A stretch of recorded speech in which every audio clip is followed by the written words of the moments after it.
بخاری مسلم میں موجود ہے، فرمایا اگر تم چاہتے ہو نا کہ تمہیں ایمان کا ذائقہ ملے، ایک روٹی پیٹ بھرنے کے لیے ہوتی ہے، ایک روٹی مزیدار ہوتی ہے۔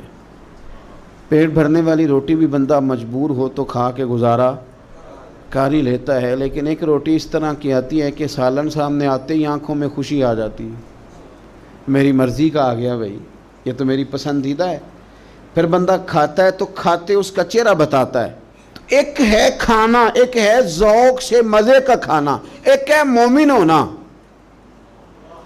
اور ایک ہے کہ مزہ آ جانا کہ اللہ کا شکر ہے میں مومن ہوں، یعنی مومن ہونے کا مزہ آ جانا، ذائقہ نصیب ہو جانا، لطف نصیب ہونا کہ میں مومن ہوں۔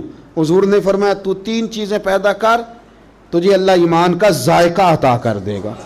ذائقہ ایمان یعنی مومن ہونے کا بھی مزہ، مسلمان